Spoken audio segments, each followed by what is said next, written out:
welcome to episode 29 of Divine Superconductor Radio. Today I'm interviewing Mr. Morley Robbins again. He doesn't need much of an introduction. This is our third little chat, and I always get so much out of it. This time we're actually analyzing my lab results from his full Monty panel.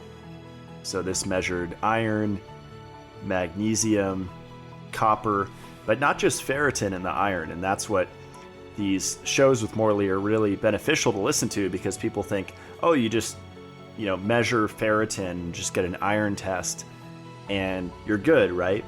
Well, no, you're not good, because there's multiple different markers to measure with iron, and they're all important because they paint the mosaic to be able to see the entire picture of what's going on with your health. So without further ado, here is Morley Robbins.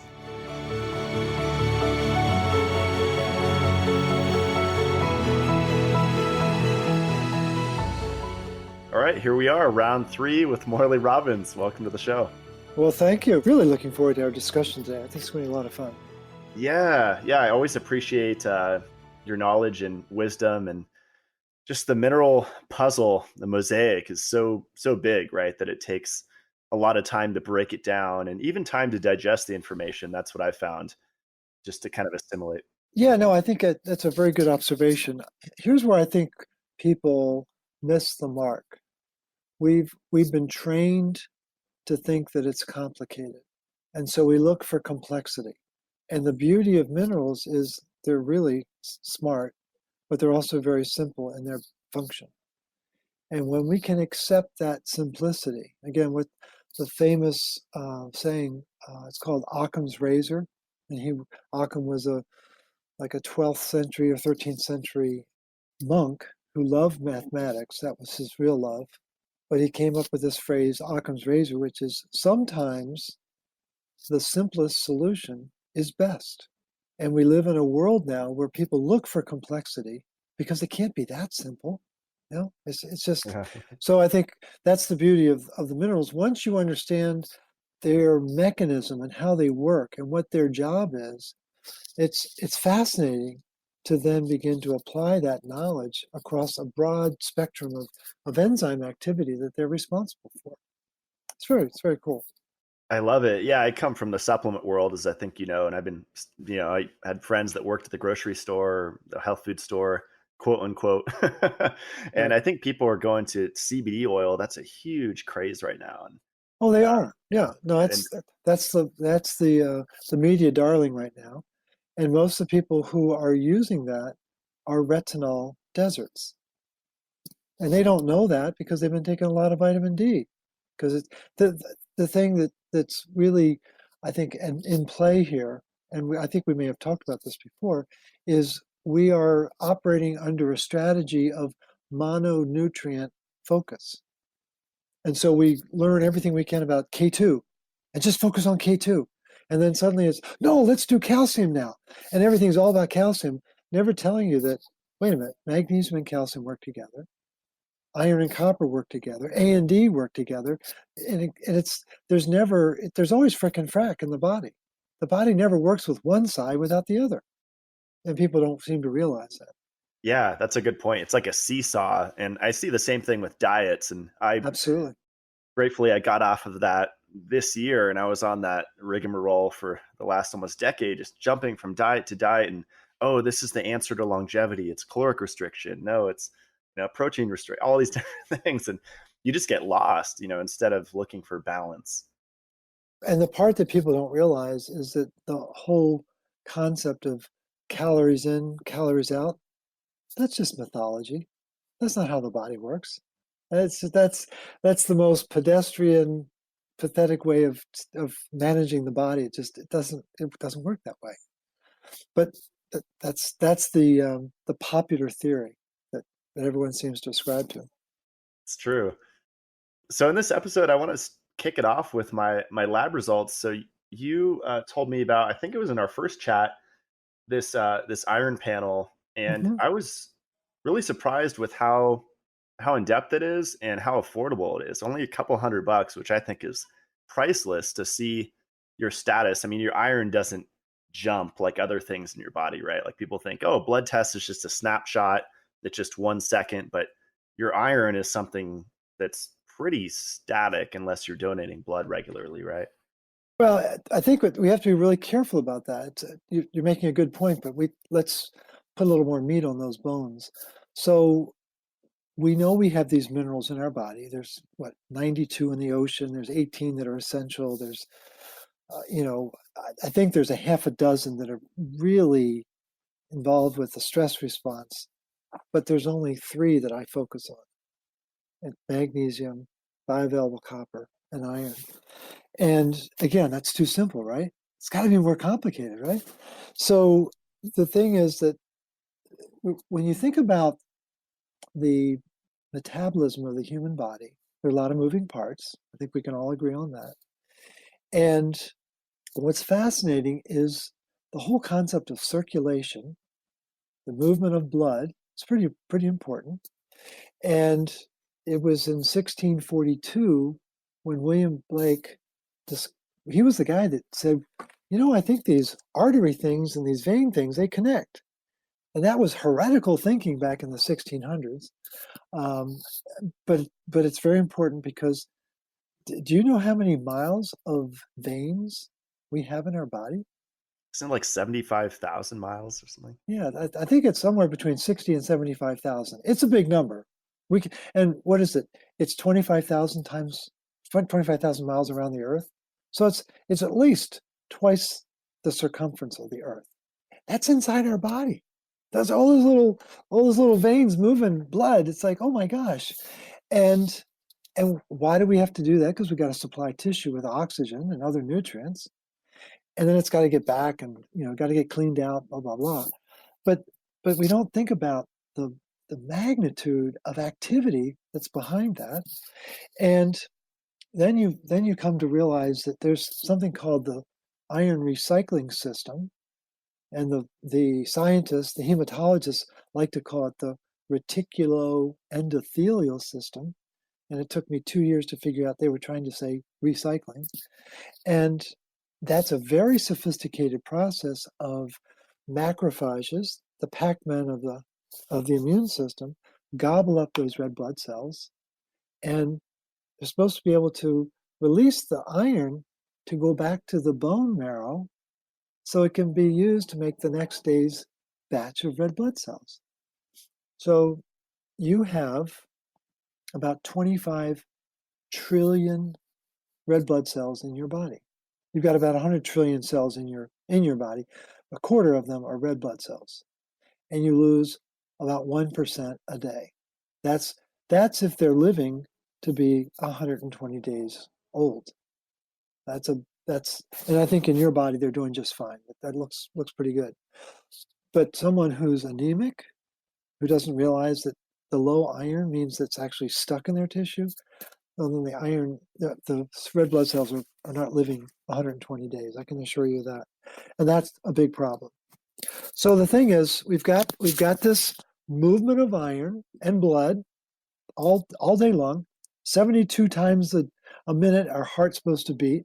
And one heartbeat has 1 billion ATP behind it. And I just like the numbers are just like mind-boggling. It's like that's not possible, but that's what the research says. So we've got big miles to cover. We've got big energy to expend, and then we're told that we use a dipstick to measure iron, and it's like it doesn't make any sense. So I think even the most untrained followers of yours know that there's a difference between the gas tank of their car and miles per gallon. And yeah, you do measure the gas tank with a dipstick, and it's half empty, or it's 3/4 full, or whatever. But miles per gallon is completely different. And what's really important is that the efficiency of that iron recycling system is, in fact, a way of measuring miles per gallon in someone's body. It's a very cool thing. And the researchers who tipped me off on this were Dr. Knudsen and Dr. Wesling Resnick. Knudsen is at University of Florida in Gainesville. He's a nutritionist. And Wesling Resnick is a biologist and geneticist at Harvard. So it's a pretty interesting combination. And they wrote a very important article in 2003 talking about the recycling system. And they refer to it as it's the efficiency of the iron recycling. It was really very cool. And what's the marker that reveals it is called serum iron. And so there really are three ways to measure iron status. We have hemoglobin, and that's where 70% of your iron is, tied up carrying oxygen. That's 70% of the body's iron. Then we have serum iron. It's a very small percentage is used in that system. We need, and again, it's you probably have about 5,000 milligrams of iron in your body. A woman would have about 4,000 milligrams. And you need 25 milligrams a day for the recycling system. So we're talking about a small amount of iron, but it's a very important and very revealing amount of iron. And then we come to the media darling called serum ferritin, which is the total scam because they're empty shotgun shells. We've talked about that. And so people need to let go of that. It's serum iron, or excuse me, serum ferritin is not a sign of iron vitality. It's a sign of organ pathophysiology. So that's going to be like, some people are going to go, what? So then what we have to understand is that there is these different ways of measuring iron status, and I prefer to call it iron homeostasis because that implies balance and movement. Iron status applies, it's a static thing. We're measuring the gas tank and it's half empty and you need more iron. And it's the most pedestrian and pathetic way of monitoring what I think is among the most sophisticated parts of the human body, which is the management of copper and iron and the dynamics. I mean, those two metals are the only metals that can work with oxygen. They have an interface around the protein ceruloplasmin, which we've talked about. And it's like, you don't talk about status there. It's like, what's the dynamic nature of these metals? And there's a lot of flux in 60 to 75,000 miles of vein. And we're pumping 1 billion energy molecules to have one beat of the heart. And we do that 17 times a minute.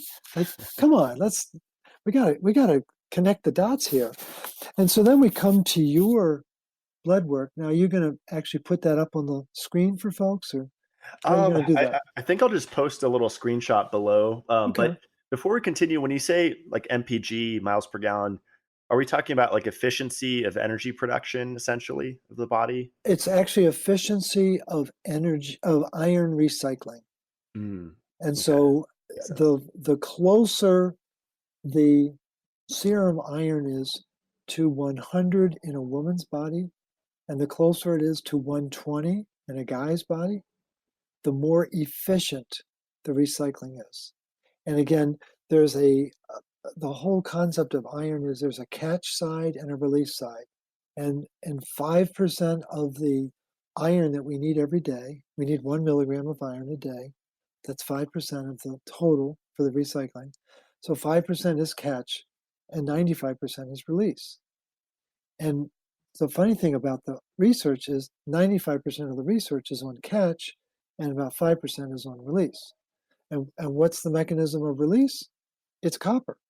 You can't release iron unless you have bioavailable copper at the back door called ferroportin, doorway, right? Ferroportin iron doorway, and it is bioavailable copper expressing through either the hephaestin protein or the ceruloplasmin protein or something called cyclopen in a pregnant woman's body.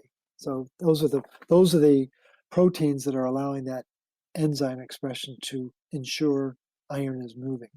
Awesome. Okay, Yeah. cool. Yeah. So yeah, so I think before we started recording, you were saying um, my iron basically is pretty much, or the serum iron is pretty much on point, right? At 116, 120 is normal for me. Yeah, 116 out of 120. That's nice. it's nice and balanced. It means that there's a lot of movement in your system, which is good. Okay, awesome. And then you were saying the iron binding capacity. You divided that by a number, and uh, When people see the sheet, they're mhm. going to see about 12 different markers.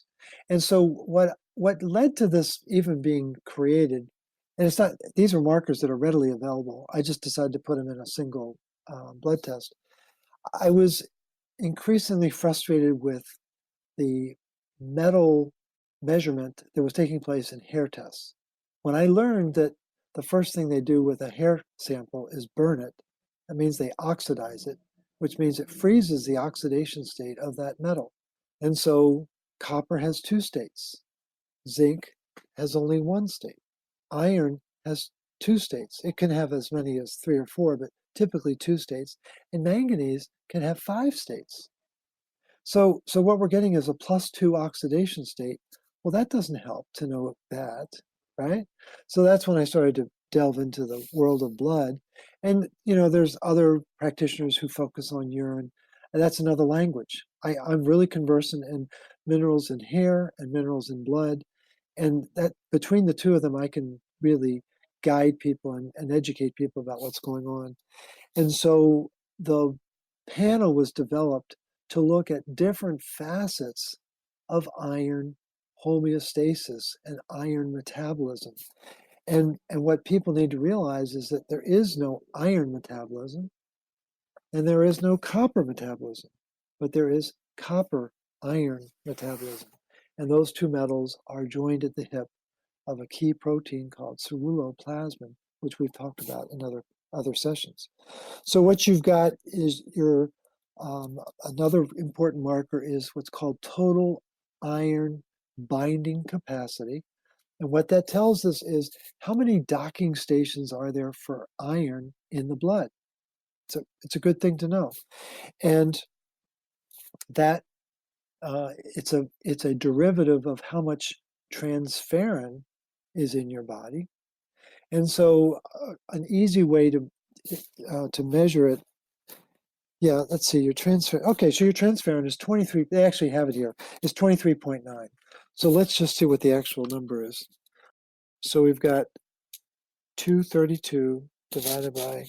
Is that 239 though? Because I don't see a decimal, like milligrams per deciliter, or is that how they list it? Well, we're now into the world of Morley math. And what I like to say, I move the decimal point over one Okay, so that I can compare ceruloplasmin to transferrin. got it. Those two proteins are the two most important proteins for monitoring the efficiency of the iron recycling system. Ceruloplasmin expresses that enzyme ferroxidase to allow the iron out, and transferrin measures, or it's the mechanism, it's the protein that actually carries the iron either back to the bone marrow where it gets turned into red blood cells or to the liver if it needs to be stored. The bulk of it's going to go to the bone marrow. And so the TIBC is a little on the low side for a guy. It should be around 340. And when there's a gap between where you are and the ideal, that tells us that you have a shortage of retinol in your system. And retinol is the nutrient that activates the gene to make transferrin. Okay? Is that making sense? Got it. Yeah, it's interesting too. I don't know if we talked about genetics testing. I think we might have touched on it in one of the first chats. But I did the 23andMe and I ran it through Athletigen, which is like a pretty good breakdown report, and you could pay for different ones, and Right. like 60, $80. And I guess I don't metabolize as much vitamin A. Like my vitamin A requirements are higher, and I can definitely relate. After I got off the vegan thing, I was eating so much butter. I don't know, a stick every 2 or 3 days. This was years ago, but it's kind of making sense. Like my body was craving that retinol. Right. And it's possible that that was a big change for you. You may not have had enough copper in your diet. And again, there are these dynamic relationships. So So important piece of the puzzle is, do you have siblings? One older brother. One older brother. And so your older brother got 10% of the minerals that mom had, and you got 9%. So you got a little bit less because mom gives up 10% with each child. Then what you need to understand is, what was the stress your mom was going through when you were in utero, because that would affect the passage of minerals. And so there are a lot of different variables. Then we can start to delve into, so what was your diet like from birth to like 7 years of age? Very important time period. Were you breastfed? That would be another important question to know. Because what's the importance of breastfeeding? Other than the obvious nurturing that the mother gives the child, there's an enormous download of retinol that takes place in the breast milk, and a lot of minerals that take place passing back and forth. And what is lost on nutrition today is that there is no iron and there is no vitamin D in breast milk. It does not exist. But in formula, they add iron and they add vitamin D, even though Mother Nature says, no, don't do that. Wow. So Well, it was breastfed, so that's good. no, I think that's great. Again, check with your mom. Yeah. See what was going on in the family, Yeah. and there may have been some stress that you're not even aware of. And it's not to add maternal angst to your mom's life. It's just so you have a better understanding. Here, I'll give you an example. I wasn't breastfed. You want to know why I wasn't breastfed? Because my mom had an argument with her mom just before I was born, and her milk dried up. Now, what kind of argument was that? That must have been one heck of an argument. I mean, she like that, she dried up. So I don't know what that was about, but I was denied the breast milk. And by the grace of God, what I was able to tolerate was goat's milk. And that's why I'm so ornery today. It's because it's got a lot of goat milk. I'm butting my head against everybody. But the important thing here about the TIBC is yours is on the low side. Your transferrin is a little on the low side. It's 23.9. Ideally, it should be 30. So again, it's off a little bit. And so there was that period where you weren't. I would bet you probably didn't get the full download of copper from your mom. And let me explain this for the listeners, that in the last trimester of the pregnancy, one of the most important jobs of mom is to download copper from mother to child. So, Matt, you've got about 7 milligrams of copper in your liver. When you were born, you were supposed to have 70 milligrams of copper, 10 times what you have today. And so, in the first 2 years of your life, you don't have an immune system. You're very dependent on the copper you were supposed to get from mom and the retinol she gave you through her breast milk. And that copper mixes with that retinol to make the ceruloplasmin protein, so that as you get older and you become 2 and 3 years of age, you have Mother Nature's antibiotic.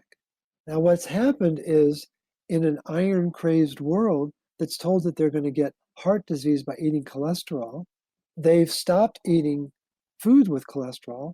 And what's with cholesterol? Retinol. So there's no retinol in the diet. Most people are very proud of the fact that they have a low-fat diet. And if they do eat fat, they're very proud of the fact that they eat avocado, coconut oil, and olive oil, none of which has any retinol in it. And so there's a lot of fat, but nothing that's going to help the metabolism of the body. And then they're not aware of where copper hangs out.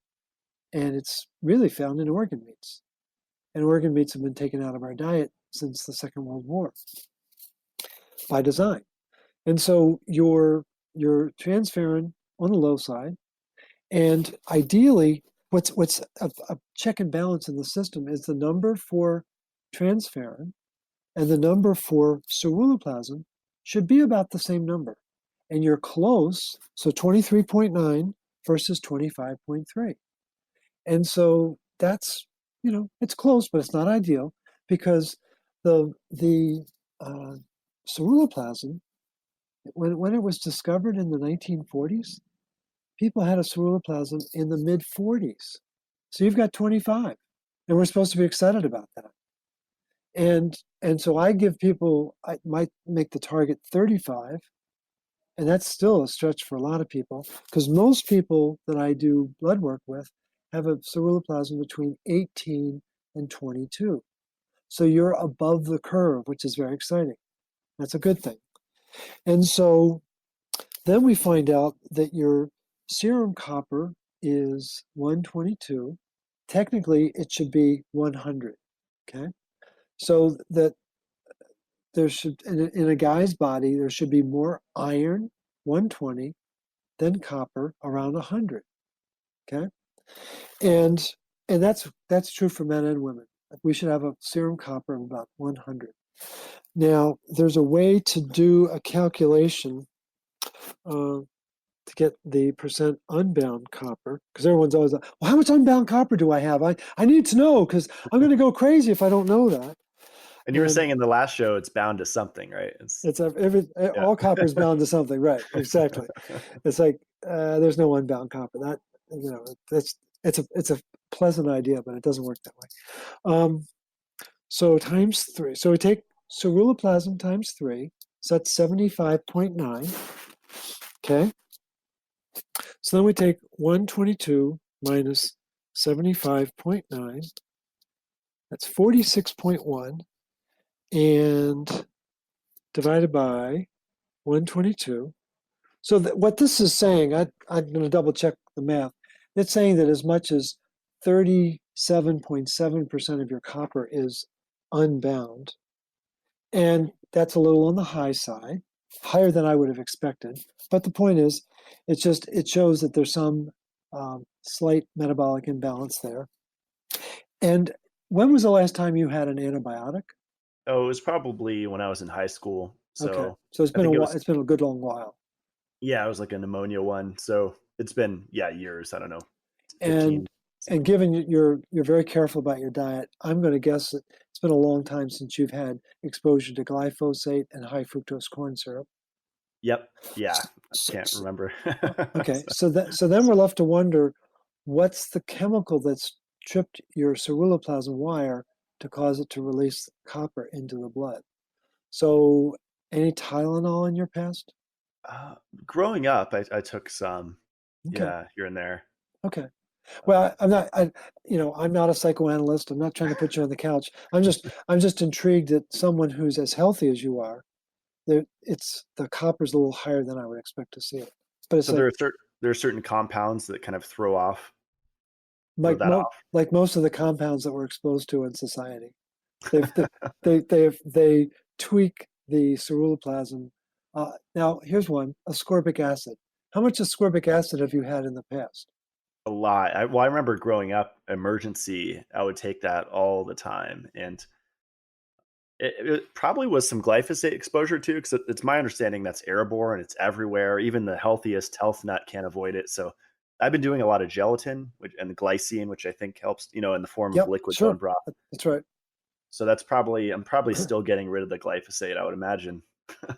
Yeah, very likely. And I think if you were using a lot of emergency and ascorbic acid, as many people do, no one knew.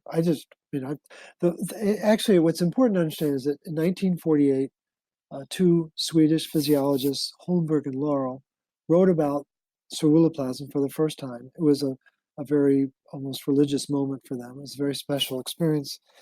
And in that article in 1948, in the very first page of the article, they talk about the fact that ascorbic acid neutralizes the ceruloplasmin protein, which causes it to leak out copper. Now, when we think about something leaking out, like we're thinking of the car, it's leaking oil, and it's a nuisance. I got to clean that up. It's getting on my driveway. Well, that's not how ceruloplasmin works. When ceruloplasmin gets exposed to ascorbic acid, it gets diarrhea, and it sheds the copper all at once. It's an all or nothing function. I just learned that over the weekend. And it's an oh my God moment to think about all of the ascorbic acid that's in our system, in our environment, in our food system. It's a little scary, actually. And does it get does it get stored? Like, does the ascorbate, like all that emergency I took growing up, it doesn't just get out of you, right? It gets No, stuck. I don't think it gets stored. No, but I Okay. think what you have to be mindful of is that there are specific nutrients that are needed to make sure that copper gets loaded into that ceruloplasmin Mm. protein, and retinol is very important for that. You have to have copper in your diet, and you got to have enough chloride in your system in order to support that. It's another piece of the puzzle that not many people are talking about, and so the I don't know what happens to glyphosate, but as far as I know, the ascorbic acid will work its way through your urine, and then it will leave the body. Okay. That's as much as I know. But the Yeah. thing is, your really enviable serum iron at 116 divided by your lower than ideal TIBC of 232, when those are combined, you get a percent saturation of 40%, which is too high. So again, we're talking about how many docking stations are available, and ideally, you want the percent saturation around 25%. Sometimes I'll go as high as 30%. But the closer you are to 20% saturation, the lower your chance of ever getting cancer. And the closer that percent saturation is to 60%, the greater your chance of getting cancer. And so you're in the sweet spot. You're on the fence. And in no way do I suspect that you have anything like cancer, but just know you don't want that number to get up into the 50s. It's a very serious marker for indicating that there's too much iron in the system. Like that's where a lot of people's ears perk up. Because one of the first books I read on iron overload, it was like cancer, diabetes, heart disease, like everything. And people think, oh, I got to take antioxidants. I need to juice more. I need celery juice, all these different things. And oftentimes those are a source of iron. No, they are, and having lived in Louisiana now for 7 years, the Cajuns know how to solve a crisis with the swamp.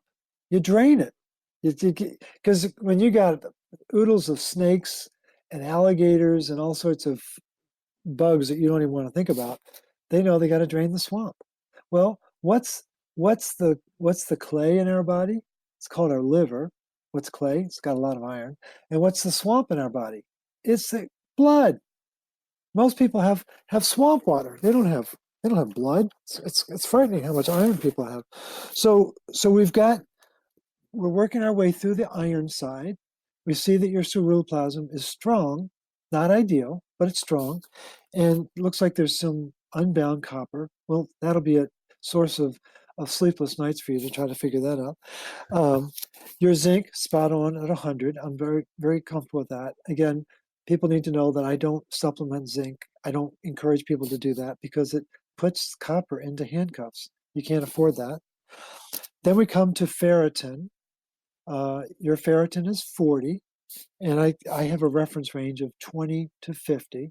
I like to see it closer to 20. Uh, the the lab tests for a woman will say it's fine up to 150, and the lab range for a guy is fine up to 300. And it's like when it gets above 20 or 30, I start to get nervous. And one of my followers, she's a nurse in Norway, Oslo, Norway, and she works in an eye hospital. And she decided to see what the average ferritin was of the people who were in there getting eye procedures. What would you guess the number was? 400. 3,500. Wow. And she pointed this out to her colleagues. She's a nurse. She pointed this out to her professional colleagues. And guess what they said?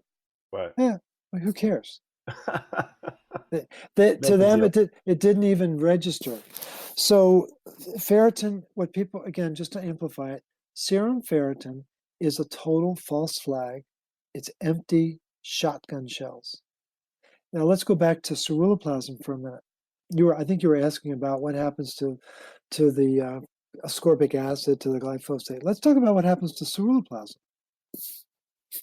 When ceruloplasmin is fully loaded with between 6 and 8 coppers. It's called HOLO, HOLO.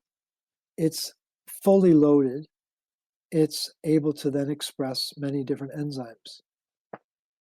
And it can do that for 120 hours. That's about 5 days, okay? 120 hours. If the ceruloplasmin develops diarrhea because it's exposed to ascorbic acid, glyphosate, high fructose corn syrup, antibiotics, hormone replacement therapy, Tylenol, I could go on, but then your listeners would fall asleep. But if it gets exposed to those types of chemicals, the ceruloplasmin jettisons the copper out, and then it gets turned over and basically digested within 6 hours. So that's a 95% loss of life. 120 hours down to 6 hours. It's a big change, right? Are your sphincters tightening up now? I need to take a seat. Well, I know the glyphosate interferes with the cytochrome P450 enzymes. Like it really screws with energy production. And I know. Do you want to know why, or should we keep that a secret for the listeners? Why? And I learned this from Stephanie Senev at a meeting in April of last year. We were having breakfast together with some other colleagues, and she said, "Morley, would you like to know why glyphosate is so hard on copper?" And I was like, "Oh my God!" I was I was like a 4-year-old on Christmas morning. I said, "Yes, I would." And she said, "Well, glyphosate will chelate copper down to a pH of 1. Your stomach acid is 2.5. Okay." So what glyphosate does is it makes sure that there's no copper in the soil, there's no copper in the plant, there's no copper in the animal eating the plant, and there's no copper in us animals eating either the animal or the plant. And the other side of glyphosate, this is very important because you referred to glycine. You were taking some glycine. Glycine is a very important amino acid, right? We know that. Well, what is glyphosate? Glyphosate is a glycine amino acid with a nitrogen wart. They added one atom to it, and it totally changed its properties. And so there are 16 conserved amino acids that are essential to making ceruloplasmin. And I asked Dr. Stenoff, I said, "What does that mean? What does conserved means?" And she goes, "It means it's really important because it's been conserved through evolution." I went, I get it. So glyphosate is an absolute poison on this planet. And what it does is it's robbing copper. So what runs complex 4 of the mitochondria? Copper. What runs the monooxygenase enzymes of the P450 family? Copper.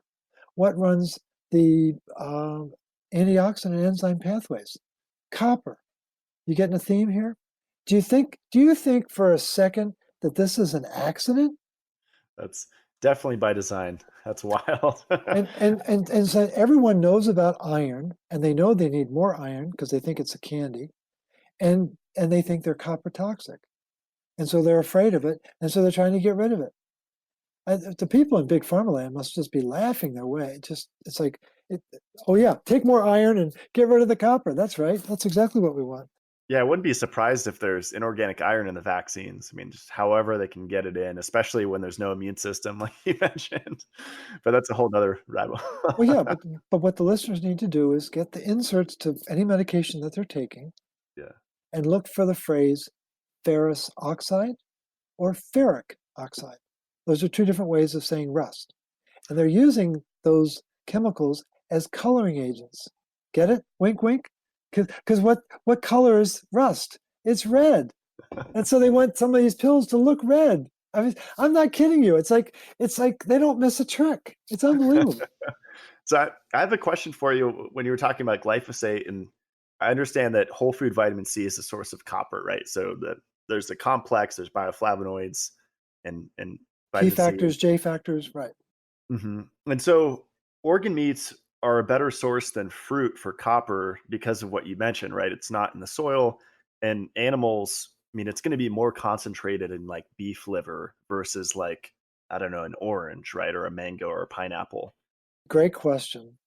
Here's an interesting puzzle for people to think about.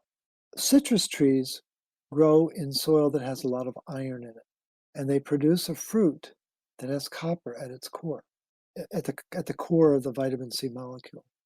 Now, when you and I say whole food vitamin C, we know that it's a 6-part complex and there's layers, and on the outside layer is this thing called ascorbic acid. And you and I know that that's a pro-oxidant element, but that the whole food vitamin C is an antioxidant element. And so we're not fooled by all this. But most of your listeners just checked out. They're like, what? Ascorbic acid isn't an antioxidant? What's he talking about?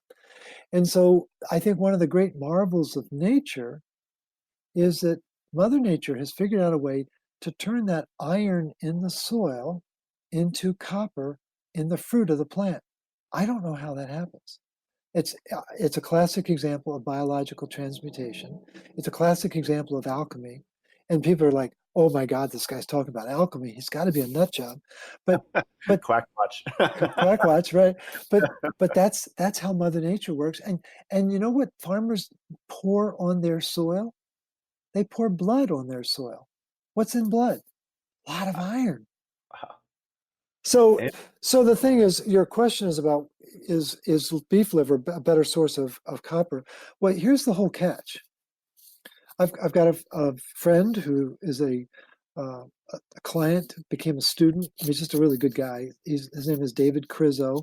He's a small grain farmer out in California, and he grows barley and radishes, and he does something very important at the start of the season. He sprays the soil with copper sulfate because the microbes in the soil love copper sulfate because it gives them the vigor that they need in order to make sure that they can do what they're supposed to do. Because what are the microbes doing? They're getting the nutrients into the root system, so it gets into the plant, so it gets into the food that we eat, right? And he has award-winning barley, award-winning radishes, and he makes a horseradish sauce that'll knock you on your keister. And what is the active enzyme in horseradish? It's called horseradish peroxidase, one of the most important enzymes on the planet that nobody eats anymore because nobody eats meat. wow. I And mean, anytime you have oxidase, there's copper, right? exactly. It's able to work with the oxygen again. So Very. so the vitamin C, if it's being grown by farmers who understand the mystery of how minerals work from soil to fruit, then you're in good shape. Don't go to the supermarket and buy Tropicana hoping that that's got copper in it, because it doesn't. And what's at the center of that vitamin C is an enzyme called tyrosinase. We've talked about that. And that tyrosinase is a very important enzyme. It's like a 3-sided pyramid with copper at all 4 points. 3 at the base, 1 at the top. And it's a very important source of copper, bioavailable copper.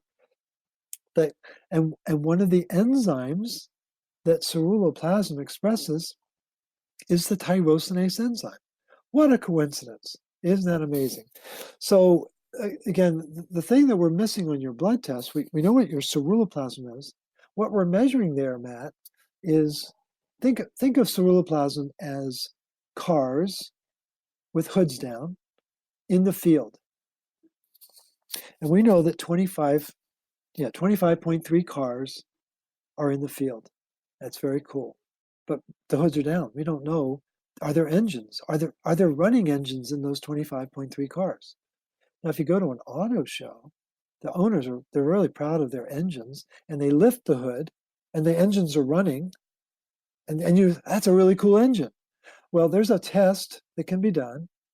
It's the active ceruloplasmin assay, and they don't allow that to be done. The FDA prohibits it from being done. And why? Because if you knew your active ceruloplasmin status, you'd be running down the streets of California right now like your hair was on fire, because you're really proud of your 25.3 cars in the field. You don't know how many of them are running engines. And I think one of the greatest crimes against humanity is not being allowed to know active versus inactive. Now, where can you get this done? You can go to India; they'll do it there.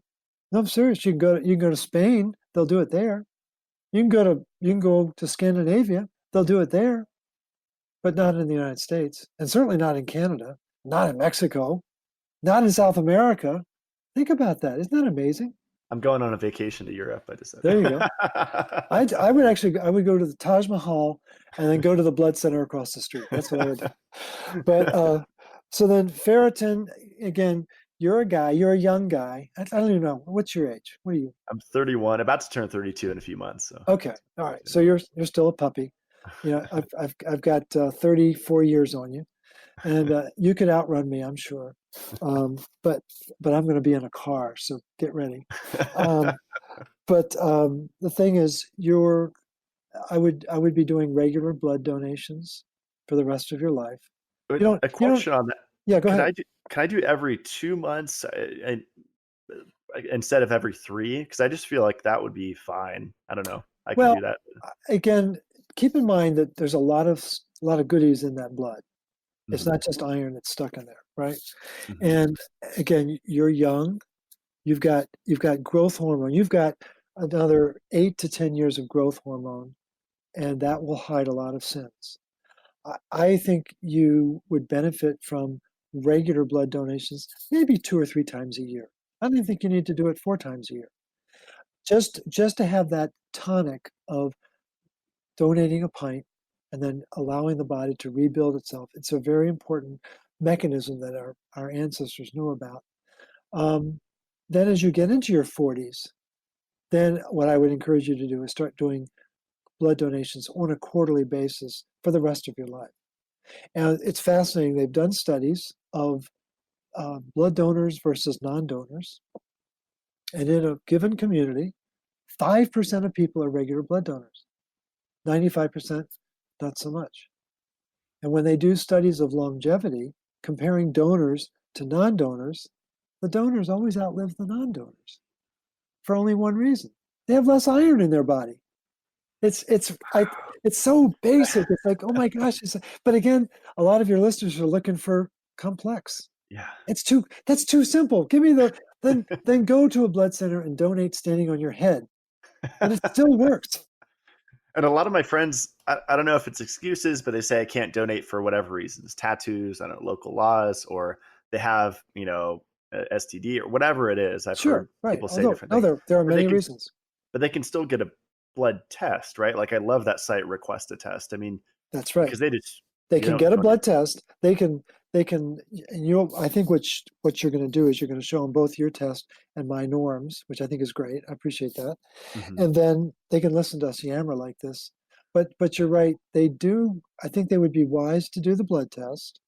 And then people who are restricted from donating can still do a phlebotomy, and the blood center will destroy the blood. Mhm. Good to know. Yeah, Okay. that's and so in some cases they might have to get a doctor's permit to do that. But again, it's just people aren't aware of how important this regular process of letting go of blood so the body can rebuild it. It's amazingly important for our metabolism. So then we work our way down. We've talked about your transferrin. It's on the low side. It's not the end of the world. You're just out of balance. You're not broken. And so then we see your hemoglobin, 16.5. It should be between 14 and a half to 15 and a half. So when you're on the other side of that again, as I mentioned before we got started, I don't know the specific metabolic reason why it would run higher, but it's like the body's adapting to iron. It's got more hemoglobin than it's supposed to have. And as I mentioned, before I started donating blood several years ago, my hemoglobin was 18.3. It was an oh my god moment, and the cutoff is 18.5. And the phlebotomist looked at me and she said, "Well, this is your lucky day." And I said, "Why?" And she told me. I went, "Oh my god! Good thing I was wearing brown pants, right?" So it was a scary moment. And then we get your MAG RBC, which is really strong at 5.7. Real quick question on the hemoglobin. If it's high, wouldn't someone say that's a good thing, right? Because you have more waiters, right, delivering oxygen. You have more waiters, but you also need more chefs. Mm. And if you don't have enough chefs, you can have all the waiters you want. What are you going to do? A good Right? analogy. I like Right? it. Yeah. Yeah, So love it. again, it's all about checks and balances. And that's why this concept of homeostasis is so much more powerful than status. Oh, what's your iron level? It's I think it's the most pathetic question in medicine. Well, your iron level's low, so take more iron. What? Why would I do that? Let's talk about the recycling system. Let's talk about the efficiency of that whole reticular endothelial system. And most doctors probably won't even know what you're talking about. So we have to be really careful about that. Then we get to your magnesium in the red blood cell, nice and strong at 5.7. Um, the reference range that I work with was established in the 60s. There was a monograph from the USDA, and it was published in 1962, and the reference range was 5.0 to 7.0. And so most of my clients are between 4.5 and 5.2. Most of my clients. It's very rare that I see someone out of the blocks at a 5.7. So I know you've taken care of yourself. That's a good thing. I would do a challenge to your listeners. How many people in your audience have a Mag RBC of 5.7? I bet it's less than 10%. Even young people, even young people. And so why is that important? Well, let's go back to those 60 to 70,000 miles of veins. And some of those veins are really small, called capillaries. And so the red blood cell has got to squish down to get through there. And it's called, you and I would use the word flexibility. The red blood cells need to be flexible. The hematologists like to say deformability. What? Why did you just say flexible? So red blood cells need to be flexible. And what gives them flexibility is energy. Now, again, think about this. The red blood cell has got bazillions of hemoglobin in it, and it's carrying a lot of iron, it's carrying a lot of oxygen, but it's anaerobic in its energy production. And there are 8 enzymes, 8 or 9, I think it's 8, but it's 8 enzymes to engage in anaerobic glycolysis. 6 of those enzymes require magnesium. Think it might be important to have magnesium inside the red blood cell in order to make energy so it can be flexible, so it can get around the body. And Wow. and so it's just a really essential marker. And most practitioners of all faiths never measure magnesium.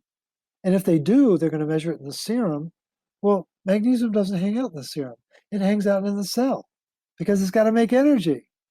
I love it. And so I'm glad you brought up the reference range. You said it was established in 1962 because on this page here, on this report, Yeah. there's the reference intervals, right? But they're a lot different from the ones on your website. And so that's the problem is we're kind of looking at like a factory farming kind of representation, right? Of what they recommend versus what they should be. What people need to understand is that the reference ranges on a lab are for sick people. The reference ranges that I refer to are called healthy ranges. There's a very big difference. The lowest I've seen, Matt, is the range. Yours is 4.2 to 6.8. The lowest I've seen is 3.4 to 6.0. I've had clients in the twos. They're very sick people. So it can go low. It can go much lower than where you are. And people who are under extreme stress, whether it's physical stress, environmental stress, emotional stress, or metabolic stress. Those are the big 4 stressors. The first thing they lose is magnesium. And the first place it shows up is in the red blood cell. That's why I measure it there, because it's a really important marker for how stressed out is this person. You've got some stress. Again, you've got youth on your side, you've got growth hormone on your side, you've got a lot of intellect on your side. You've worked in the industry, you know a lot of stuff, which is really good. You got tripped up by a few things along the way, but you're you're making changes, and by all accounts, you're doing great. I appreciate that. And so to bring back into balance, like especially this ceruloplasmin and ferritin to get those more in line, is it just a matter of keeping up with taking? I take beef liver, so having bioavailable copper coming in, having retinol coming in, and then just donating blood, like you said, maybe 2 to 3 times a year. Is it just time that will kind of bring these numbers even more into balance? Yeah, I think that's the part that we've been raised. We're probably maybe the third or fourth generation. I'm the third. You're probably the fourth generation that believes that we're broken.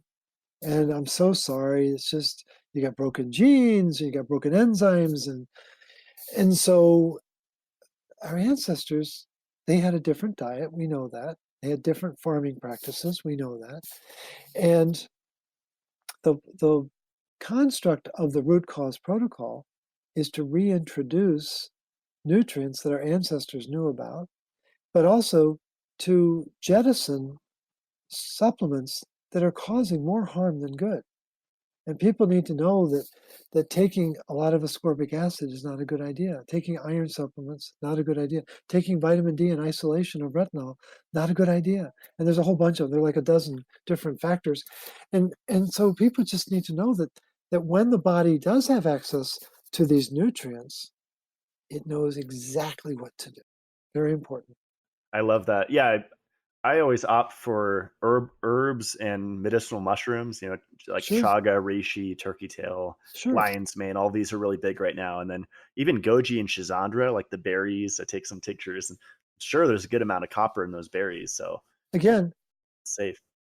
you got to look the farmer in the eye and say, how did you treat the soil Hmm. before you started this product?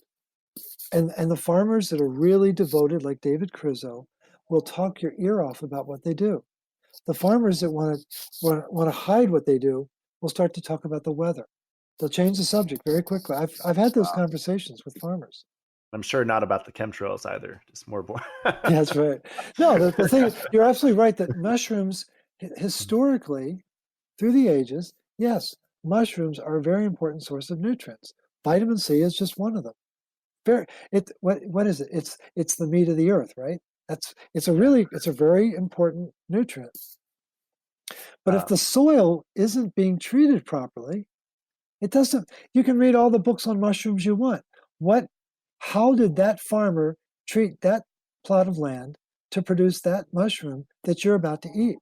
People need to know that. And it's a really nuisancey thing to have to figure out, but it's very important to your well-being. yeah, I really appreciate you bringing up that point. That's what I keep. Might me sound like I'm just repeating myself day in and day out, but people that get on these, detox diets and cleanses, and it's like you're doing more damage than good with that celery that was grown in toxic. It's not just deficient soil; it's toxic soil where there's no nitrogen cycle and there's no copper and there's a ton of iron from acid rain, and you just stack all these things. Well, the other part that people don't understand completely is that every detox requires energy. Yeah. And most people who are not feeling well, they're not well because they can't produce energy. So then they just compound the problem by forcing the detox.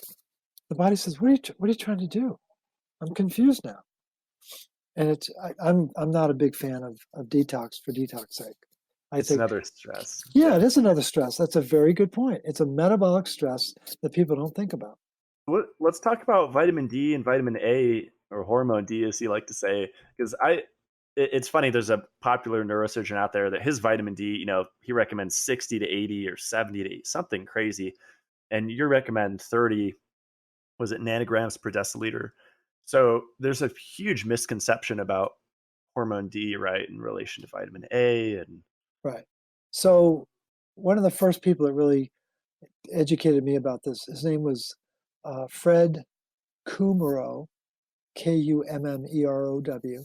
He got his PhD in lipidology at the University of Wisconsin in Madison in 1940.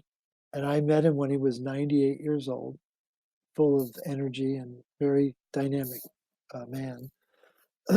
He invited me to his home to have lunch and grass-fed burgers and chocolate milk and homegrown tomatoes. It was such a special treat. And then we went to his lab where he still worked 20 hours a week. So he lived to be 102. But back in the 70s, he wrote a series of monographs about, he did a series of studies on vitamin D in pigs, and came to the conclusion that you just don't mess with vitamin D alone. It's very hard on magnesium metabolism. It increases calcium in the tissues because it's a hormone. It's not candy, and it's just like people just to call it hormone, or excuse me, call it a vitamin is just such a disservice. And so he was very adamant about that. And then I started to study it more closely and began to realize, again, we're back to frick and frack, yin and yang, up and down, you know, uh, they're dance partners. A and D are dance partners. They need to be together. And in fact, everyone loves to talk about the vitamin D receptor, how important it is. Well, it doesn't work if it's not complexed with RXR, which you get from vitamin A. And the retinoid X receptor is this master regulatory receptor in the nucleus that enables the promoter region to allow the transcription to take place. It's like, this is not rocket science. It's really basic. And so RXR is really important for probably a dozen or maybe 15 different key enzymatic functions or key gene functions. But the point is that the reference ranges that you're talking about, if you look at the lab range, if you had gotten the vitamin A, vitamin D test, the D would have been 30 to 100 nanograms per, it's either deciliter or milliliter. I can never remember which one it is. What I base my range on is the research of Mohammed Amer, A-M-E-R. He's a noted internist at Johns Hopkins, and that's home for me, where I grew up. Nickname is Baltimorely. And so Dr. Amer's conclusion was there's no clinical benefit to storage D being above 21. Again, the lab reference range starts at 30 and goes up to 100.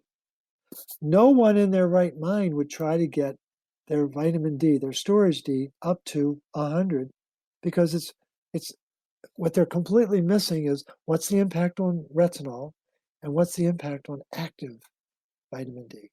Nobody talks about the active side. So there's storage and there's active. And the mineral that allows storage to be made is magnesium in the liver. And the mineral that allows active to be made principally in the kidney is also magnesium. So when you start to take magnesium supplements, you're taking the storage form. Again, it's not candy.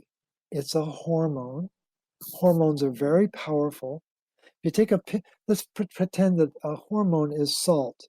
If you take a pinch of a hormone, you can salt 9 tons of potato chips. That's enough to fill the average football stadium in America. It's a big deal. And so when you start taking a lot of hormone D as a supplement, the storage form, it will force conversion to the active form. You're going to use up a lot of magnesium doing that. And that's not a good thing because you can't afford that. And then you're going to put tremendous pressure on retinol because vitamin D the receptors are ambidextrous. Do I've got A or D? And if it's being drowned in D, it can't absorb A. And when it's being drowned by D, it can't metabolize A. And that no one talks about that. And now what we're being trained, like circus bears, to believe is that, we can get vitamin A toxic. Ooh, retinol toxicity. It's like, what? Back in the 20s, 30s, and 40s, the researchers were reverential around retinol. It's insane what's happened to the research world. And now, because people are being exposed to synthetic retinol, it's a very different beast. And skincare products and acne products. Absolutely. Yeah. Don't get me started with the acne products. I mean, that's Accutane it's poison. It's what it is. That might have been part of what created my lab results because I grew up, I had pizza face in high school and all of that, and it was probably caused by all the chemical barrage, but I had horrible acne that slowly got better. I think introducing, as bad as they are, raw organic produce, that actually helped quite a bit back then, but temporarily. So then the conversation for mom is ask her how much retinol she ate as a child and ate as a pregnant woman when she was producing you and your brother. And I can tell you she wasn't near what she needed to be. And so you got born with a retinol deficiency, which causes acne. And so what is acne? It's oxidative stress on the face. And so when the liver, which is the largest organ inside the body, can't clear something, it sends it to the largest organ on the outside of the body called the skin. And the reason why it goes to the face is it's there to get your attention. Something's wrong here, folks. And if it was cystic acne, you had a very extreme form of imbalance between copper, iron, and retinol. Wow. Yeah, and it's horrible how the skin conditions of any kind, really screw with someone's emotions. They I remember trying to hide my face. I wouldn't want to go to school certain days. So there's Oh, this sure. whole emotional component. And just so you know, what Accutane does is it causes the acceleration of the production of ceruloplasmin. So if you're driving a car and you're going 80 miles an hour, you're going really fast, right? Have you ever been in a car that's going 240 miles an hour? No, it's pretty Never. scary. I mean, I've never done it. I've seen drag strips where they do it. It's like The when those Autobahn. yeah. Well, the Autobahn they probably get up to about 180 would be Yeah. max. But at that speed, so the ceruloplasm is going like this. It's sucking copper out of your body at a rate you can't even fathom, and you didn't have it to begin with, and so it burns up all the copper, and then it leaves you high and dry. So it's that we could have a separate discussion just about that alone, but it's a really scary medication that's used. It's really tragic.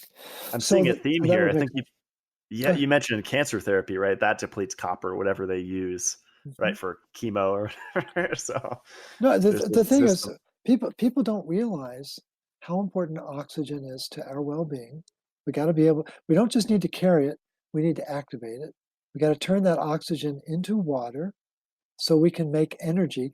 Once the oxygen becomes water, there are ADP that get released. And that starts the process of making energy available for the cell to work with. Well, then you start to look at all of the enzymes that are run by copper. It's a who's who of enzymes. And if the body has bioavailable copper, you don't need to go to the doctor. You don't need to go to Walgreens. You don't need to worry about your health. Well, that kills. Think of the average community in America. Who is the largest employer in most communities in America? It's a hospital. It's the biggest building in most communities, right? After Walmart. Yeah. There's a bunch of Yes. Walmarts, but there's one big hospital, and it's usually the biggest employer in a community. Now, where's home for you? Where are you living? It's east of LA called Idlewild. Okay, Uh, so yeah. there, 40, the top 40 cities, you know, but that's 50% of the population. The other 50% live in small communities where the hospital is the biggest employer. Different world out there. It's not Idlewild, I can tell you that. I know it. Yeah, it feels like I'm in a little bubble here sometimes. So I'm going back to hormone. Do you have a question about, because you were mentioning supplementation, which we know is not good, whether it's vitamin A or vitamin D. We want to get it from food. But what about like, I was obsessed with like naked sunbathing a few years ago. And I was like in the sun worshiping kind of whole health biohacking thing, and going into a cold tub at high noon for 20 to 30 minutes. And I think I would spend on average 2 to 3 hours a day in midday sun, fully naked, because I thought that the more sun the better, right? So what's the difference? Because even sulfating cholesterol, right, from the natural way of getting vitamin D, Right. you can still get too much of that, right? Like we weren't Oh, yeah. designed to be outside cooking like lizards 24/7, right? That's exactly. No, that's a very good point. There's a reason why we have body hair. And again, with the person who studied this that I'm somewhat familiar with is Weston A. Price. He was very cognizant of the longitude, latitude, and where the sun was and things like that. But no, we're not supposed to be sunbathing naked at the equator half the day. It's not healthy. And the people who live at the equator, what color skin do they have? It's dark. How does that skin get dark? You got to have melanin to make the skin dark, right? How do you make melanin? You got to have bioavailable copper. If you don't have bioavailable copper in tyrosinase, you can't make melanin. And so you were exposing your body to a lot of sun. And if you don't have the minerals to support that process, you can get sunburn, which is just another form of inflammation. And what does that tell us? It means that you have low magnesium and low bioavailable copper, and you got too much iron. And so the sunbathing, you know, in moderation, it's amazing. You know, and our ancestors that worked in the field, they weren't working in the field naked. They had clothes on. Many of them had white on because it was reflecting the sunlight. And we've lost all sense of perspective about what our relationship is to the sun. It's absolutely a very important part of our environment, obviously. But what's fascinating about the sun is that it's yellow, right, or maybe kind of a goldish yellow, but it emits light at the frequency of green light. That's why chlorophyll loves sunlight. It's resonating with the green in the plant because it's the frequency of green light. It's amazing. It's absolutely amazing. It's super cool. And I think I've heard you say, 5 to 10 minutes first thing in the morning. I'll have my cup of coffee and just sitting on my deck, even 5 minutes, just to get that stimulus in the Mhm. eye, right? To Yeah, tell yeah, just exactly. ramp up melatonin production for later. That's super important. But I think what people are missing is just like they're going overboard. They're just, overexposing. The more the better, that's the American way. And melanin is actually a battery in the body. It's a very important place to store energy. It's pretty cool, actually. And if you don't have bioavailable copper, you can stay out in the sun all day long. And did your skin change color during that time when you were doing all that sunbathing? It got a little darker, but what's interesting is I never used sunscreen and I never burned, not even once. Okay, But I that's think good. if my skin got a little pink, I would go in, and I would kind of know to Yeah, take a day off here or there. yeah. I would bet that if you it'd be interesting to see you try it now as you are building up the retinol and the beef liver. What what would happen with increased sun exposure? Would your skin color actually get a little darker? That would be a curiosity for me. And there's that factor of lipid peroxidation too, right? That was my major concern. And I think you emailed me that article on how what was it? Copper deficiency increases lipid peroxidation, right? Ceruloplasmin, one of its functions is to neutralize what are called the lipooxygenase enzymes. And lipooxygenase is just a fancy way of saying, wow, it really causes the rusting of fats. And we got to be careful of that about that. Yeah, love it. And I think it's an important point to mention that, like you said, vitamin D increases calcium in the tissues because Mhm. the fertilizer we're using, we're already getting 30 plus different forms of inorganic calcium and even the organic produce. And so no magnesium, tons of calcium coming in. Then you add vitamin D on that. It's like fuel to the fire, right? Yeah, people who are really interested in this would be fascinated with the research of Reid, Reid, and Boland, Bolland. They're a team of researchers out of New Zealand, and they've been studying vitamin D and calcium. They've had a blockbuster article every year since 2010. So 10, 11, 12, we're all the way up to 19 now. And so they can get a lot of really good information that's going to fly in the face of the blah, blah, blah that they're getting on the internet. Love it. Very cool. Yeah, it seems like not having magnesium, like you talked a lot. I mean, 3,700 enzymes plus. Mhm. That's that just makes everything worse. And then when you follow even alternative health advice, you read a really convincing blog or listen to a lecture, and you're so convinced, but you don't realize that you're missing that really important foundation. There's no Correct. magnesium in your diet. You have to supplement. Right. No, and again, we live in a very stress crazed world. There's a lot of stressors on our system that we don't. I think your listeners know what we're talking about. And so the first mineral that leaves the body under stress is magnesium. So you just need a constant replacement for that. And that's why putting mineral drops in water is so important. They all have a magnesium bias, but it's a great way to just help restore the mineral balance in the system. Awesome. I like it. So would you recommend for my next test to get a vitamin A and D? Is that worth measuring and getting a Yeah, little? I think you'd find it. I think it would be fascinating to see what your numbers are. There is a panel that had the A and D on it, and what I've got to do is eliminate the one that doesn't have it on, because occasionally people make that mistake.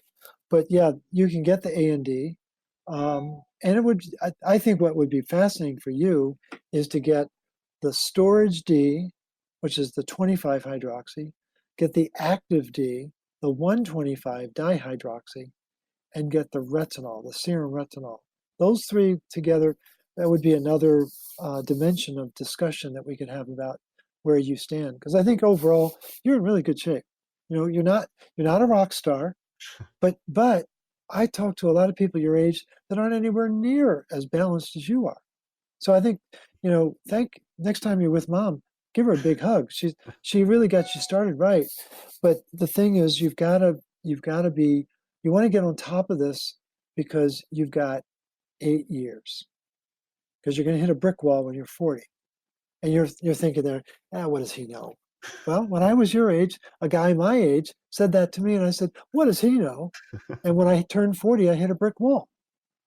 Yeah. And most What? guys I know hit a brick wall when they're 40. That makes sense. Yeah, I've been looking into because I just came out with some systemic enzyme products and fibrinogen, the whole fibrosis thing, which like shrinks our organs, and there's all these like buildup accumulations, in addition to calcification. It's really interesting. And where is iron in that process with fibrinogen and fibrin and fibrosis? The Do you have core. any? It's the core, right? What's the enzyme that's driving all that, or I think it's a transcription factor, MCP, MCP1. The battery for MCP1 is iron, and all of that chaos of fibrosis. Thank you, iron. No, Yes. it's people. This is not complicated. Once you, again, let's go back to Karate Kid, wax on, wax off. Let's wax on bioavailable copper. Let's wax off the iron. And your listeners are like, yeah, but that's too simple. I like it. And I had a question for you. How much of this is generational?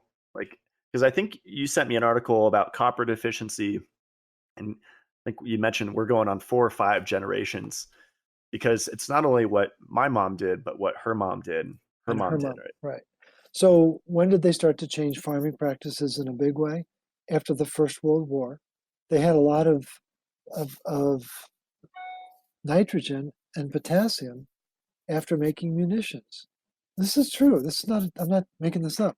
So they had to get rid of it. So they sold it to farmers as NPK. And so that's really hard on the soil. And then after the Second World War, things really began to change. And in the 70s, it really began to change because Earl Butz, who was the Secretary of Agriculture, said, get big or get out. And that's when they took control of the commercial farms. And then they started introducing glyphosate because they had fewer farmers to have to deal with. And so it is multi-generational. And uh, the the minerals are supposed to pass from mother to child, mother to child. And and again, obviously there's dads involved in that process, but the dads, they don't have the same impact on the child's development that the mother does as the child is swimming in her womb for 9 months. Tremendous exposure to the nutrients, to the minerals, and to the stress that the mom is experiencing. And it's a very important time that we all have to go through it, but there is a change in birthing practices today than there was 5 generations ago. Most people were born at home 5 generations ago. Now, very rare that you find anyone who's born at home. Now that there's actually 2 births when there's a pregnancy. baby comes out, and then about an hour later, the placenta comes out. Why is that important? Because it takes about an hour for the placenta to finish pumping all of that nutrient-rich blood into the baby. So what's the first thing they do when the head pops out? They clamp the cord to stop that flow. They worry about iron and vitamin D. They don't even think about retinol and copper and magnesium. So practices have changed dramatically in the last 100 years, and the food system is completely different, as you know. So there's been a very profound shift that's, again, it's happening very much at the margin. It's for incremental changes. Now you don't need those oats. Take this Quaker oats. You're going to love this Quaker oats. It's much better for you. Oh, you don't need that Quaker oats. Why don't you take the microwave oats? It's even faster. Oh, you don't need that butter. Why don't you put some margarine on it? And that's the gradual diminishment of our exposure to nutrients that used to keep our ancestors, alive and full of energy. And it's been whittled down to this shadow of its existence. And most people don't even know that. It's Yeah. fast. It's a fascinating process that over the course of 100 years, we've not been. If we had time-lapse photography, we would go, "Oh my gosh!" But we don't have time-lapse photography, so we just take it in stride. It's like, yeah, it's just another day without butter, and it's like, no, it's a serious change that's taken place in our environment on many different dimensions of our environment. That's really well said. Yeah, it's like the totalitarian tiptoe Yeah, thing I've heard, yeah, David Icke or something. And yeah. I interviewed Melissa Hennig, and Hmm. I have Yep. so many mothers that ask me about pregnancy and which prenatal. And my friend Melissa took no prenatals. She wrote a book called Raw Paleo and just did a lot of pastured eggs, a ton of Hmm. butter, and Right, makes like butter pies, like 1 pound at a time, sometimes even.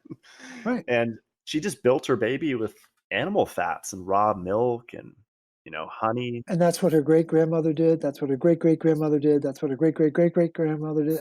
It goes back. But what's happened is we've lost all of that lineage. Do you have grandparents? Yeah, Where yeah. do they live? Well, Pennsylvania. Yeah, I just have one grandma right now, but Okay. So yeah. how often did you get a chance to spend time with her?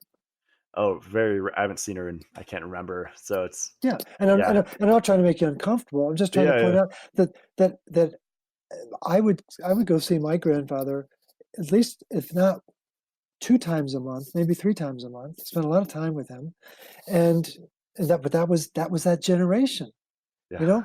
And so now it's very common for people to be on both coasts. Their ancestors are somewhere else, and they're on, and we've lost that communication, and that wisdom has been lost to the geographic divide. That's well said. Yeah, and older people have so much wisdom. I think the millennials and the boomers are really kind of disrespectful towards that, or they're like, "Oh, we can do it better, or we can evolve, and We're there's a modern. better way." Yeah, yeah. The first thing people ask me when I post an article is, "Well, how current is it?"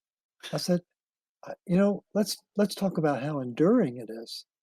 You know, how current is the research of Otto Warburg? Well, he was a brilliant man. How current is the research of Einstein? Well, you don't question their wisdom, do you? So it's that people got this idea that and when I'll talk about a recent article, I say, I'm sorry, it's 6 weeks old. I know it's completely lost its edge, but people don't realize that there's an enduring quality to truth. Yeah. And that don't assume that because it's just been published 6 hours ago, that it's more accurate or more complete because it's been paid for. Somebody paid for that research. Yeah, that's well said. And just going back, I found it fascinating that you said leftovers from ammunitions after World War One, the whole NPK thing. I actually wasn't aware of that, and you often hear about depleted uranium, from from from guns and I don't know the nukes and everything. But yeah, a lot of these things that we use in war and fighting, Right? so-called enemies around the world, they have to end up somewhere, right? And a lot of the time, they'll end up in our food supply. Kind of crazy. Earth is called the warring planet for a reason. There never really has been peace on earth. I know we're now into the second half of the year now, and suddenly there's going to be this slide into the holidays, and everyone wants to have peace on earth. There's never been peace on earth. And I know I sound like a cynical old man, but it's like if you study the legacy of America alone, we've been around for what, 270 some years? I think it's like 16 years we've had no war. Most of the time we've been at war with somebody. And Wow. it's like there's a statistic out there. There's some meme that people can look up. It's a very like, wow, I didn't realize that. And that's the history of America. Yeah, and I've been connecting the demasculinization of the male, and I think it's really intimately connected with this. Like, take out the animal foods, take out the meat, the red meat especially. Here's a Tesla truck. It doesn't run on gas anymore; it's electric truck. Just all Yeah, these things to kind of like castrate and weaken the male, and I yeah, think it's by design. yeah. I've not studied that very much, but I'm aware of everything you've just talked about, and it something's changing. I know that, Yeah. and people need to wake up to. It isn't that because it's old it was good, but there's a lot of integrity in what was done in the past, and we need to reclaim that integrity. I love it. Yeah, that's great.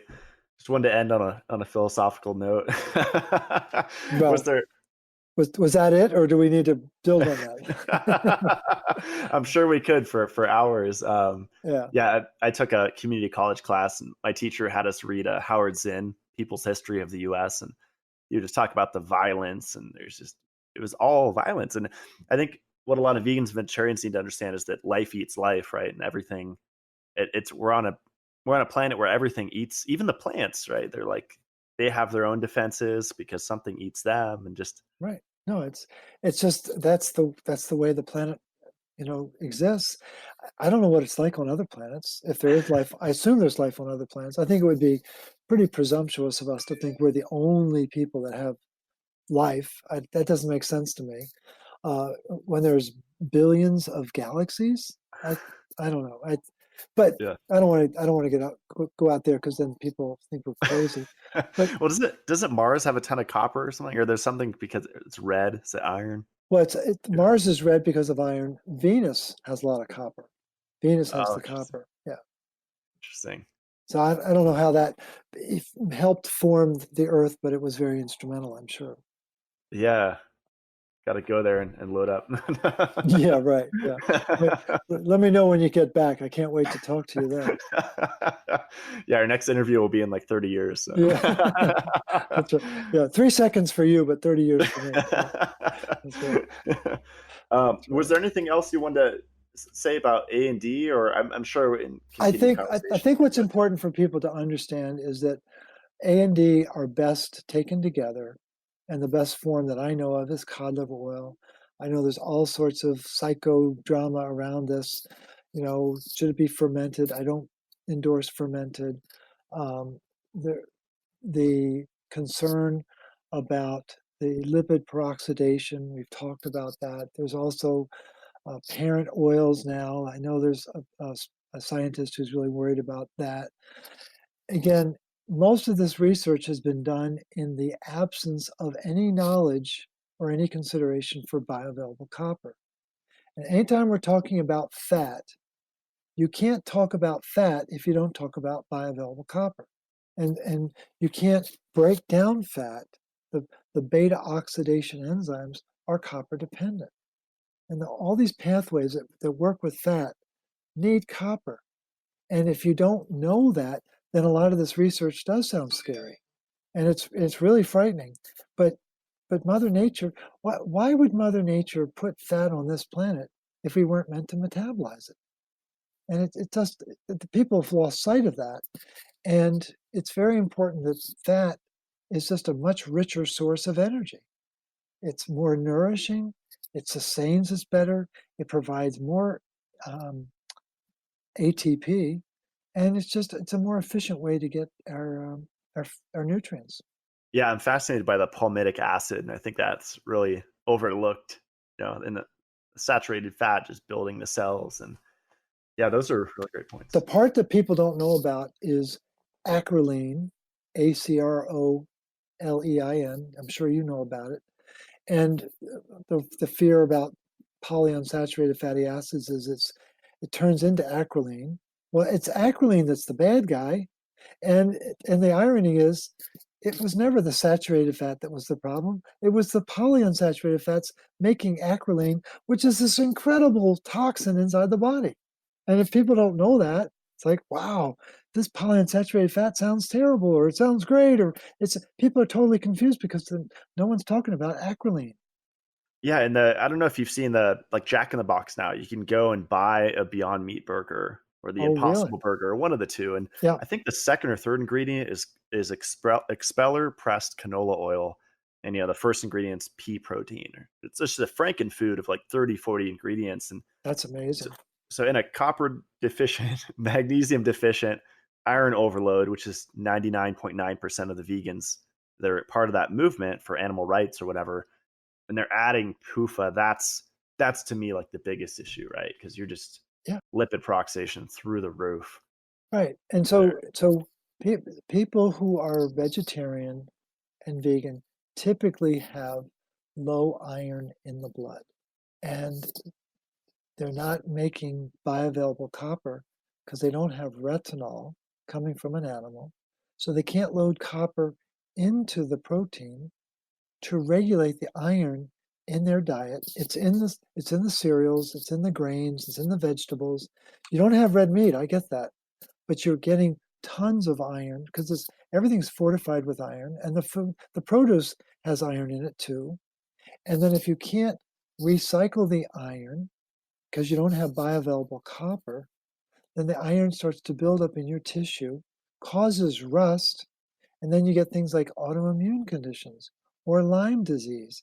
And they sound like they're legitimate, but it's all iron-induced oxidative stress. Wow. Is this making sense? I mean, I hope it does. So Totally. Yeah, it's chronic systemic inflammation, right? And then that breeds fibrosis, and that breeds calcification, and I don't know, endotoxin buildup, and all of these things. But I like how we started this interview is you said we like complexity. And so let's bring it back to simplicity, right? yeah, wax on, wax off. And the important thing is for people to know that their body has an innate healer, and it has innate intelligence. And this protein that we keep talking about, ceruloplasmin, I'm up to 24 separate and distinct enzyme functions. I think it's going to max out around 40. But what drives most conventional medical thought is one gene, one protein, one function. That's not how the body really works. And this protein, ceruloplasmin, it is the innate intelligence of the human body. And so it can morph and it can express different enzyme functions depending upon its read of the environment inside your blood or inside your tissue. That's a big deal. It's like, I don't know of anything like it. And Yeah. so then what I'm trying to figure out is who's directing the intelligence of ceruloplasmin? I haven't found anything in the literature that even speaks to that. It's God. Well, that's I think I was hesitating to say that, but I think that's really where we are. But this everyone talks about the God particle. That is a God particle doing 24 different things, Wow. and it's helping us activate oxygen so we can Yeah. make energy. It's like, I think that's a big deal. So I don't know. I find it fascinating that we're just not aware of these amazing aspects of our anatomy. I just saw a post, I think it was yesterday. I've been to tons of biohacking conferences where that you can buy crazy devices, you strap yourself to, and Oh yeah. I've gotten into some of them, but it was this woman with an autoimmune condition, and she was breathing supposedly fourth phase of water, structured water mist. She's like, "Oh, I'm on so many treatments, and this combining with cryotherapy, I'm seeing benefits with my autoimmune condition." But that's making a kind of a simple issue really complex, and that might piss off a person with autoimmune, but that's really how it is, right? Because you have to understand how easy it is to be magnesium deficient, not have bioavailable copper. Right. And people with autoimmune need to follow the research of Nancy Andrews, Marianne um, Wesling Resnick, and Rebecca King. Andrews is at Duke, Wesling Resnick is at Harvard, and King is at Mayo Clinic. And these women have really rethought the source of autoimmune is too much iron that's stuck in the tissue. And people just need to know that there's another way of thinking about these dynamics besides what you read on the internet. The internet is controlled by the big pharma. If people don't know that, that's a fact of life. Yeah, when you do a Google search, it's like that search engine optimization is very crafty. Yeah. And the results are not the same as when you walk into a library and you can sift through books yourself. That's right. You have to ask the question very carefully when you ask that question. Mm-hmm. Of Dr. Google. So yeah. So well, I think the thing is for A&D, people just need to get it. I think it's better in a food form, and I think it's best in cod liver oil. And I think there's two forms that I recommend, either from Organic, they have a Atlantic cod liver oil, or from Jigsaw, which is an Alaskan cod liver oil, and they're wonderful products. Yeah, and I'm in agreement. I think fermented that doesn't sound good. So probably the unfermented. And I really like just grass-fed raw butter. I used to just eat that straight with raw honey. Like that's almost like a meal. Yeah. And big fan of ghee, big fan of raw milk. I just picked up from a farm share co-op, like, I don't know, 20 gallons of raw milk. So big fan of that too. So no, that's good. Again, ask the dairy farmer, how do you feed the soil? How do you feed the soil that's making the grass that your animals are eating? And if do you know the name Joel Charlatan? I love that guy. Yeah. Okay. Well, I've actually met farmer. Grass farmer. I've met him. I actually did some lobbying with him. He's a fascinating guy. Oh, cool. And I did a pilgrimage to his farm because I wanted to see polyface farms. It was amazing. But he's very careful about how he feeds that soil. And that's the key.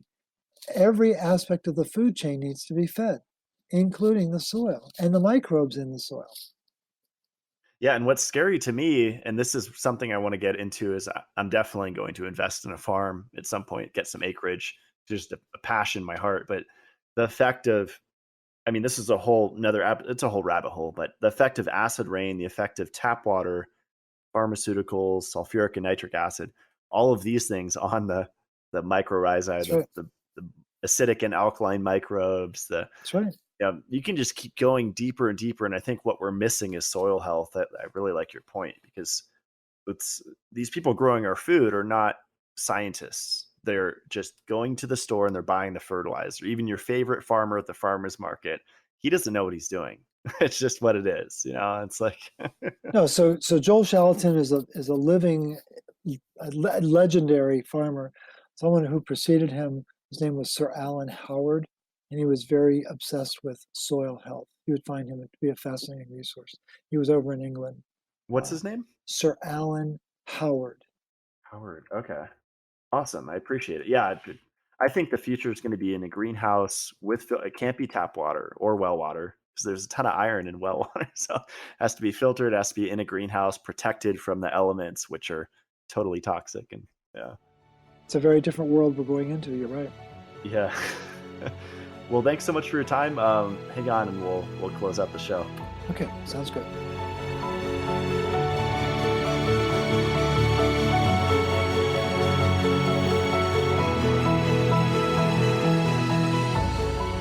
Well, that wraps up today's show. What did you guys think about that active ceruloplasmin assay? Isn't that wild that the FDA prohibits that? That was the biggest bomb for me during that entire chat. That really blew my mind. And I really love Morley's analogy that we can't figure out how many of those cars have running engines. So we could see how many cars there are, but what good is that if we can't look at the engine in those cars and see whether it's active? So that's really, really wild to me. And I think that is a good representation of the control system, the matrix, whatever you want to call it. And yeah, that's just jam-packed. I hope this helps you guys, especially if you decide to get the full Monty panel. I'll put the link below where you can have that done. It's very affordable, and I think it's the best test to get, especially as a starting place with your health. So as always, if you want to support my work, you can go to matt-blackburn.com and see all my recommended products. You can also purchase my enzymes and new upcoming products at mitolife.co. I'll put the links to both of those below. And if you want to dive deeper into Morley's work, go to therootcauseprotocol.com, and I'll put a link below to that as well. Really great source of information. I think it's an awesome starting place with health to focus on the mineral aspect. It's so overlooked. Today's quote is by Miguel de Cervantes. "I come to a world of iron to make a world of gold."